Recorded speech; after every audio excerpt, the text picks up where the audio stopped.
Welcome to Talkin Science, where we dive into the latest news from space and science. Questacon's Dr. Bobby Serini has beamed in as we continue our Talkin Science Fest. Bobby, thanks for your time. Hi, thanks, Matt. Now, before we get into it, a quick reminder that you can get behind-the-scenes goss and early access to all Trekzone podcasts by becoming a member today. Click the join button on any Trekzone video, go to the Trekzone/support, or put your phone up to the QR code on screen throughout the show. Bobby, you're the Deputy Director and General Manager for Science and Learning at Questacon, so you're in the best position to tell us about the centre and what it aims to achieve. So Questacon, many generations of Australian school kids have been there. It's a typical journey that years 5 and 6 take from schools right across the country. They come to Canberra, they visit the national institutions, and the treat at the end of their big trip is often a visit to Questacon, which is a hands-on science centre with over 250 experiences and lots of really great and amazing experiences and staff here to help you. But beyond the National Science and Technology Centre in Canberra, we also have a National Technology Learning Centre, also here in Canberra, that reaches out across the country. And we take exhibitions, shows, workshops, dialogue and experiences out to schools and communities, large and small. Wherever you are, Questacon will be coming to you at some point. Well, the Questacon as we know it today started to take shape in 1988 with a $10 million grant for construction from Japan. But for about 8 years before that, the ANU was home. Where did it all really begin back at the ANU? Well, if you think about the history of science and the way that people have started to engage with it, really back in the 70s, there started to emerge a global movement for more hands-on science. And that followed hundreds of years of the tradition of scientists giving lectures and exploring demonstrations. You might remember there were some great electricity demonstrations done by people like Michael Faraday at the Royal Institution in London. So, over the years, science centres have developed as places of community-based learning, essentially, where anyone is welcome. You can go in, you can get your hands dirty with science, and you can explore some of the fundamental principles, whether it's physics or chemistry, whether it's biology, whether it's mathematics. And increasingly, science centres have become places for public discourse and debate and dialogue about the nature of science and technology, what's coming up, what does it mean for us. So back in the 1980s, Professor Mike Gore, who was a physics lecturer at ANU, went to the Exploratorium in San Francisco with his young family, who asked him why Australia did not have such a place.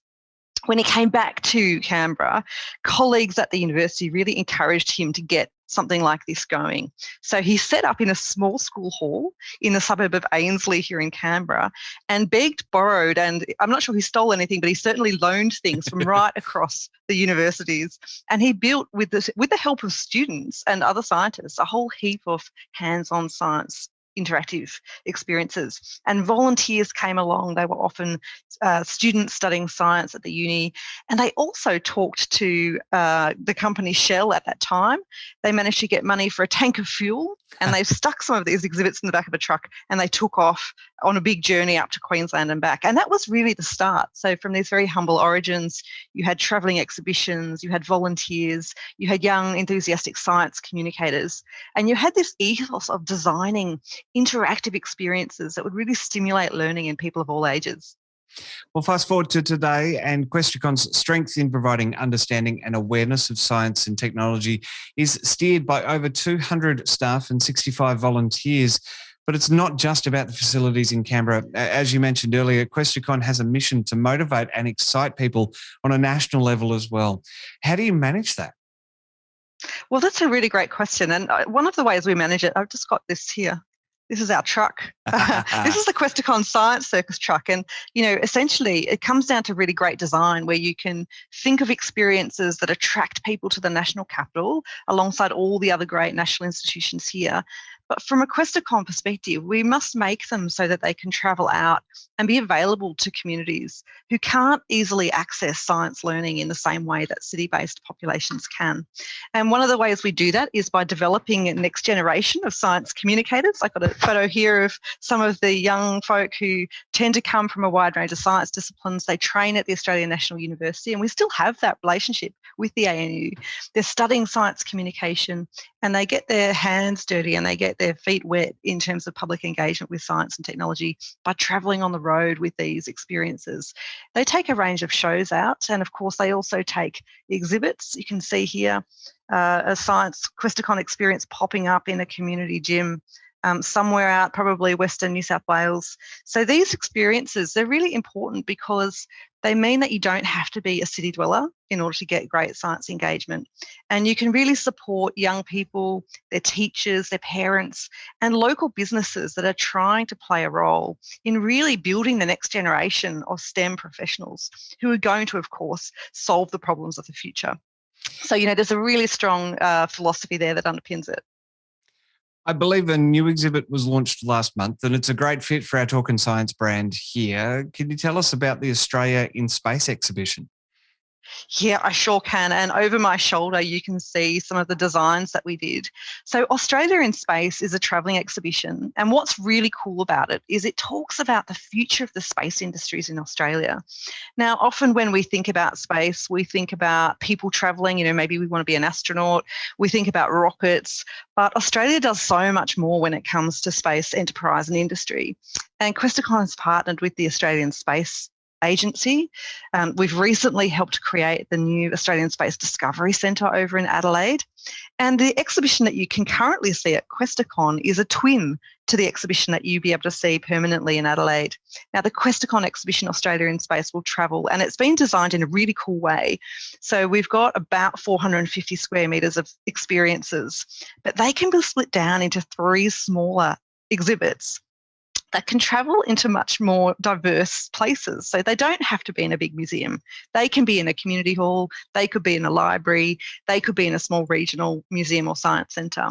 And so what that means is that the stories of Australia in space, whether it's our satellite technology, whether it is developing the talent and the engineers who are going to design for the future, or think about the problems of humans living in space, Australia's got incredible abilities. We do remote mining. So in the exhibition, you can drive a simulated Mars rover, and you can use some of the technology that remote miners use to sample minerals and soil, because these are the kind of technologies that Australia is helping build into really ambitious interplanetary missions like the Moon to Mars mission that NASA's recently announced. So, Australia's got incredible skills here.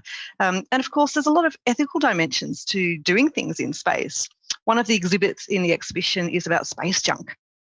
And right now, we're tracking over 30,000 pieces of space debris that might be, disused rocket shells. They might be satellites that have come out of use, or they might be fractions of materials that have been chipped off other spacecraft.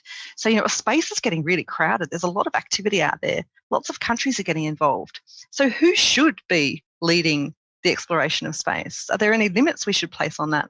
So developing ethical STEM practitioners and thinking about space as a human endeavour, not just a national endeavour, is really important.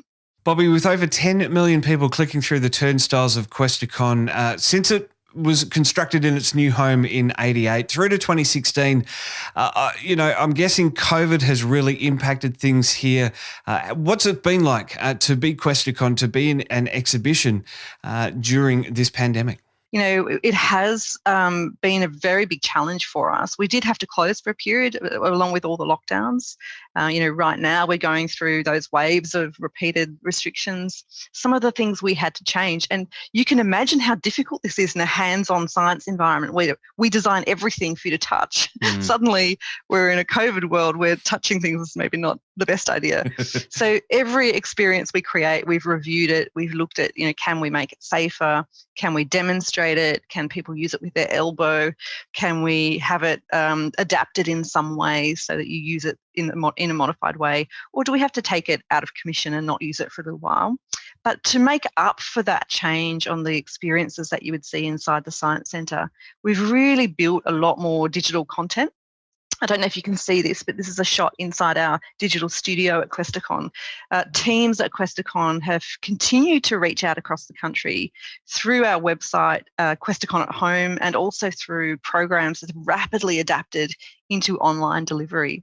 And we've learned a lot of really cool stuff by doing that. One thing we've learned is that when teachers who work in schools across the country, or educators who are working with homeschooling, or even School of the Air, are trying to teach and engage with teachers, it's tough out there when you're a teacher. You've got a lot on your plate, a lot of curriculum to cover, lots of children to engage with. You don't have a whole lot of time. By offering digital teacher professional learning after hours, many more teachers have been able to take up some of these opportunities to think about how they can integrate science, technology, engineering and maths into their classroom practice. So it's been a really surprising and really good outcome. But at the same time, we know that it's a pretty noisy digital world out there. Digital experiences can never really replace face-to-face experiences. We want people to have a relationship with science and technology, and we want people to feel connected to those who work in science and technology. These are the role models who can really help to show young people what the future might look like. So we've been working on ways to get our staff out there face-to-face with young people, whether it's through digital channels or whether it's in the centre with modified experiences. So yeah, it's been a challenge, but it's been a really interesting learning experience too. Questacon certainly is on the bucket list for me. It has been for many years, a place I haven't been able to get to yet, surprisingly. Growing up in Perth, it was always a bit of a stretch to get to the other side. So I envy, and I still do envy school kids on this side of the country that it's just a quick hop over to Canberra to visit Questacon. And the pandemic hit us again to pop into Questacon and actually see it firsthand. So definitely on the bucket list. It's amazing. The new Australia in Space exhibit is certainly one to watch. People should catch that when it travels around or in Adelaide for South Australians that might be enduring a lockdown at some time. When the school holidays are around, check out these exhibits. It's fantastic work that Questacon is doing. And Bobby, I really appreciate your time. Thanks for beaming into Trekzone today. Thanks, Matt. And when you come, we'll take you to Mars. We have got a 7-metre inflatable Mars globe. There's lots of really amazing imagery coming from those space missions. So come on over, check it out. We'd love to see you. Keep up to date with Twitter. Catch new podcasts daily on YouTube. Plus, we're beaming to your favourite podcast app 5 days a week. Just search for Trekzone and subscribe.